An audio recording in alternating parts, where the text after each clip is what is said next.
Friends, ये कहानी थोड़ी अलग है। इसमें कभी वर्तमान समय की कहानी है, कभी निकिता अपना अतीत याद करती है।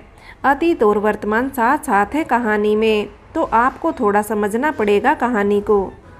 फ्रेंड्स, पिछले भाग में हमने देखा था गाड़ी के पीछे छिपा रोहित रूही और अनुज को बड़े ही प्यार से देख रहा था। अनुज बिल्कुल भी निकिता जैसा नहीं था, वो एकदम सूरज पर गया था। बेटी माँ पर गई है और बेटा बाप पर, रोहित बोला। अचानक उसे अलग ही तरह की बेचैनी सी होने लगी। उसके दिल में कसक सी उठ रही थी। निकिता की बेटी उसकी भी तो हो सकती थी, लेकिन इससे आगे रोहित कुछ नहीं सोच पाया। खुद के दिल को बहलाते हुए रोहित वहाँ से निकल आया। उसे लगा अगर अब वो और वहाँ खड़ा रहा, चक्कर खाकर गिर पड़ेगा। अब आगे। इधर रूही और अनुज घर के अंदर चले गए थे। पीछे से सूरज भी वहाँ पहुँच गया। ओहो, सारा घर गीला कर दिया। बेटा मम्मा को आवाज़ लगा देते ना, मम्मा तौलिया लेकर आ जाती। रूही और अनुज के कपड़ों से टपकते पानी को देखते हुए निकिता बोली। सॉरी। अनुज और रूही दोनों साथ ही बोले। मैं तुम्हारे कपड़े ले आती हूँ, निकिता बोली। निकिता, बाहर छतरी किसकी है? बाहर पड़ी छतरी को देखकर सूरज ने पूछा। असल में रोहित अपनी छतरी वहीं छोड़ गया था। वो ऑफिस के कुली की है, मैं मांग कर लाई थी। अचानक बारिश हुई ना, इसलिए कल लौट आ दूंगी।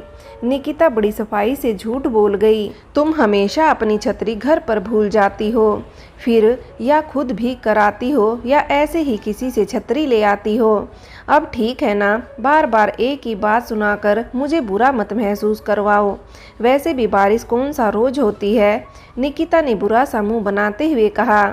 इस वक्त वो इतनी प्यारी लग रही थी कि सूरज उसे देखता रह गया और कुछ बोल ना सका। निकिता कमरे में चली गई। सूरज ने मुस्कुराकर अपनी नज़रें अंदर जाती निकिता से हटाई और बच्चों के पास आ गया।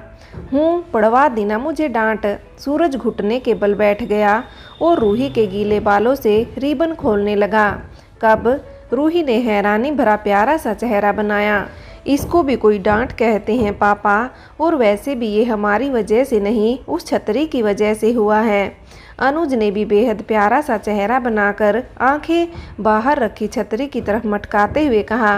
लो, तुम अनुज को साफ करके ये कपड़े पहना दो, रूही को मैं साफ कर देती हूँ। निकिता ने सूरज की तरफ तौलिया बढ़ाते हुए कहा। आपका हुक्म सिर आंखों पर, कहते हुए सूरज ने तौलिया और कपड़े ले लिए। निकिता ने रूही को साफ किया और कपड़े बदलने के लिए कमरे में ले गई।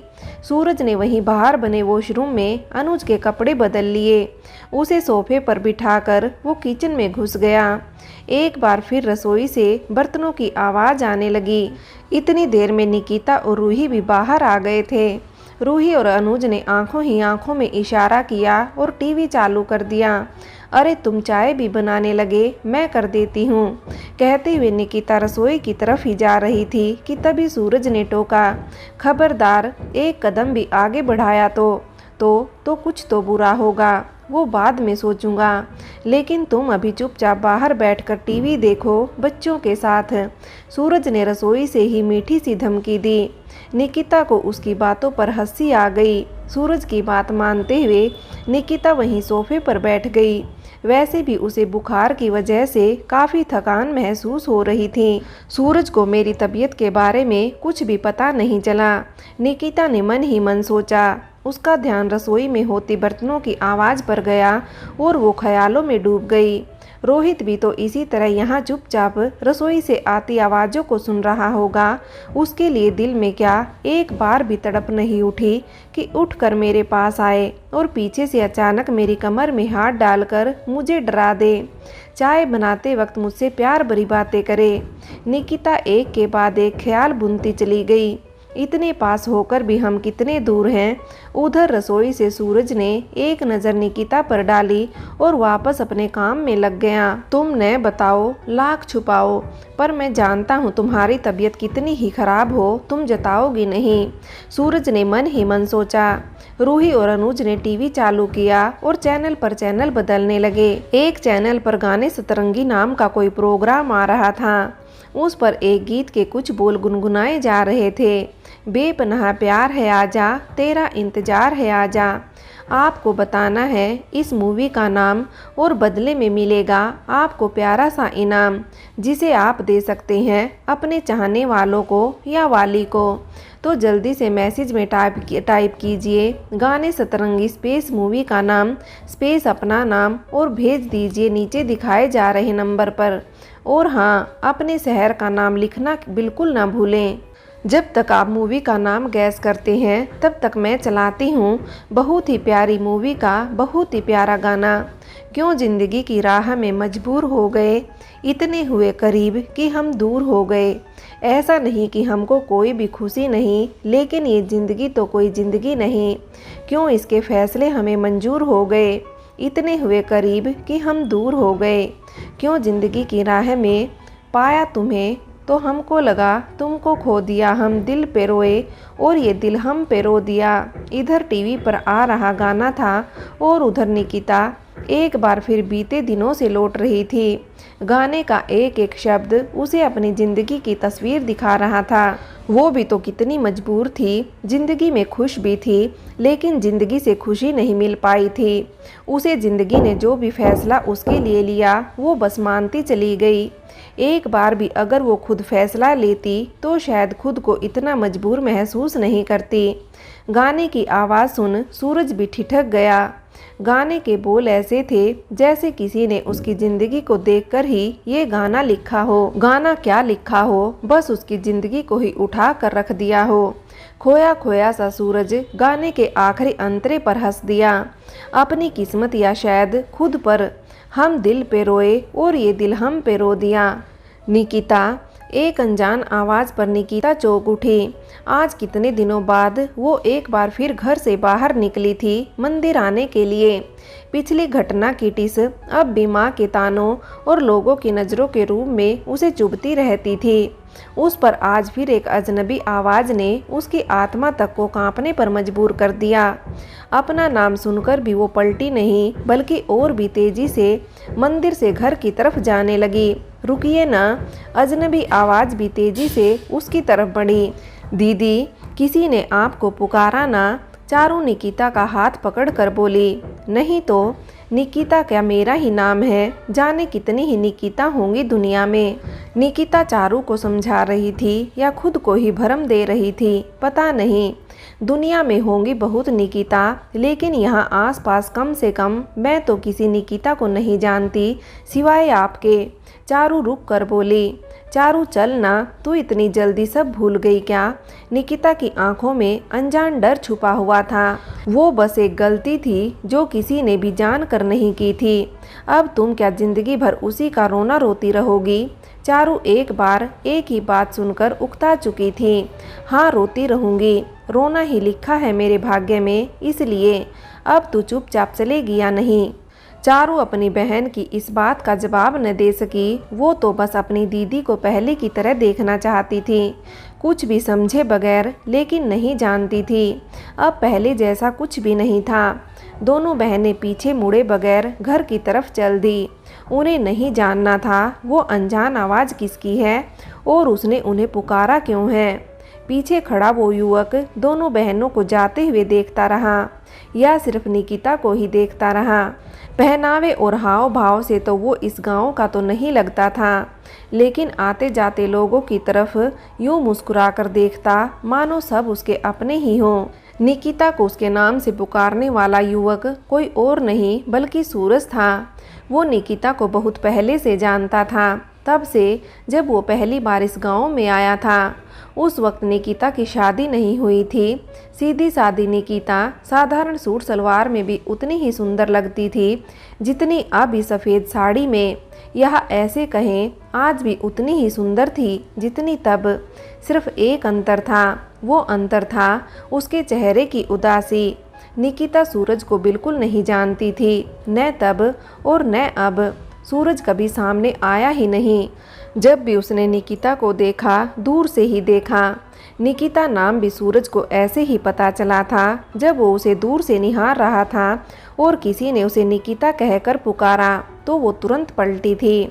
सूरज बस दीवाना ही हो गया था उसका नाम सुनकर, जैसे निकिता ही दुनिया का सबसे खूबसूरत नाम हो और उसकी मालकिन उस नाम से भी बढ़कर सुंदर। रोहित का गांव सूरज को वैसे भी बहुत भाता था और जब से उसने निकिता को देखा तब से उसकी हर छुट्टियां रोहित के गांव में ही बीतने लगी थी। रोहित से ज़्यादा वो उसके गांव के बारे में जानता था। एक तो उसे गांव के किस्से कहानियां बेहद पसंद थे, उस पर गांव का शांत हरियाली भरा और लोगों का मिलनसार होना उसे और भी अच्छा लगता था। एक बार निकिता उसे दिख जाए तो वो पहले रोहित को सब कुछ बताएगा, फिर निकिता से भी बात कर लेगा। सूरज और रोहित मंदिर की सबसे ऊपर की सीढ़ियों पर थे, तभी सूरज की नज़र निकिता पर पड़ी। उसका चेहरा खिल उठा। अब वो अपने दोस्त को अपने प्यार के बारे में बताएगा और इससे पहले कि वो शुरुआत करता वो घटना घट गई। भीड़ के आतंक से रोहित को बचाने के लिए सूरज उसे सबसे बचाकर तुरंत एकांत जगह पर ले गया। वो भी तब बुरी तरह बौखला गया था। जो लड़की उसे पसंद थी उसके साथ ये सब हो गया और हुआ भी उसके ही अपने दोस्त के हाथों, जिसे वो आज अपने प्यार के बारे में बताने वाला था। एक तरफ उसका प्यार था, दूसरी तरफ उसका दोस्त। दोनों ही इस वक्त मुसीबत में थे। ऐसी मुसीबत जो मिली एक दूसरे से थी। रोहित इन सब बातों से पूरी तरह अनजान था, यहाँ तक कि सूरज के दिल की बात से भी। उसकी नज़र भी निकिता पर पड़ी थी। उसे निकिता एक ही नज़र में भा गई थी, लेकिन तब उसे नहीं पता था जिसकी मांग में सिंदूर गिरा है वो कोई और नहीं, उसके दिल को छू लेने वाली लड़की निकिता ही है। गांव की सभी बातों से अनजान रोहित ये भी न जान पाया जिसे वो दिल दे बैठा है वो एक विधवा है।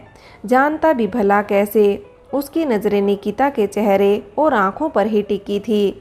सफ़ेद साड़ी वो देख ही नहीं पाया। पहली नज़र का ये प्यार जिसे हुआ वही समझ सका।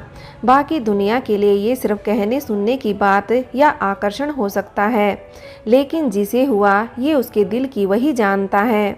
रोहित ने जब से निकिता को मंदिर में देखा था तब से रोज मंदिर जाने की जिद करता, उसकी एक झलक की खातिर, लेकिन सूरज उसे मना कर देता। हालांकि वो जानता था किसी का भी ध्यान इस तरफ नहीं गया था।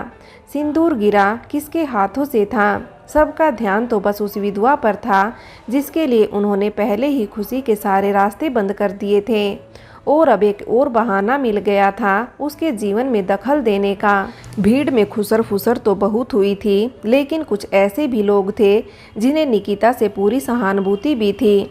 जो कुछ भी उसके साथ हुआ था और हो रहा था, भला उसमें उसकी क्या गलती है। रोहित की मंदिर जाने की जिद को शांत कर सूरज रोज ही मंदिर आता था, लेकिन निकिता उसे उस दिन के बाद फिर कई दिनों तक नजर नहीं आई। वो समझ चुका था उसके घर वालों ने उस पर पाबंदी लगा दी है, लेकिन उसे पूरा भरोसा था वो जरूर आएगी। उसे निकिता से बात करके माफ़ी मांगनी थी। उसने सोच लिया था ये इल्ज़ाम भी वो अपने सिर ले लेगा, बस गांव वाले निकिता को दोषी ना ठहराएं। सूरज इतना तो जान ही चुका था गांव में बस बातें ही हो रही हैं, ज़्यादा कुछ नहीं। इसलिए उसने भी जल्दबाजी नहीं दिखाई, कहीं मामला उल्टा ना पड़ जाए। धीरे धीरे सूरज और रोहित की छुट्टियां भी ख़त्म हो रही थी। बस 2-3 दिन बाद उन्हें वापस लौटना था। फिर भी सूरज ने हार नहीं मानी, वो फिर भी मंदिर आता रहा। आज इतने दिनों बाद जब उसे निकिता नजर आई तो वो उससे अपने दिल की हर बात कह देना चाहता था, चाहे जो हो। लेकिन निकिता अब बहुत डर चुकी थी। उसके लिए छोटी सी बात भी बेहद बड़ी हो जाती थी। इसलिए सूरज के पुकारने पर उसने एक बार भी पलट कर नहीं देखा। वर्तमान समय में निकिता अचानक आई आवाज़ पर चौंक उठी और वर्तमान में लौट आई। उसने हड़बड़ाकर आसपास देखा, बच्चे टीवी पर कोई कार्टून मूवी देखने लगे थे। आवाज़ शायद किचन से आई थी। निकिता किचन की तरफ गई और एक बार फिर बुरी तरह चौंक गई। सामने हाथ में ट्रे लिए सूरज भी इस अप्रत्याशित हुई घटना से चौंक उठा। भूत बंगले से सीधी यहीं चली आ रही हो क्या? सूरज सामान्य होते हुए बोला। भूत बंगले से, और नहीं तो फिर कहाँ से आ रही हो इस तरह? ट्रे हाथों से छूटते छूटते बची। मेरी सारी मेहनत तो तुम गुड़ गोबर कर ही देती अगर मैं थोड़ा चौकन्ना ना रहता तो। सॉरी, वो किचन से आवाज़ आई तो मैं देखने चली आई। फ्रेंड्स, आगे की कहानी के लिए कहानी का अगला भाग देखें।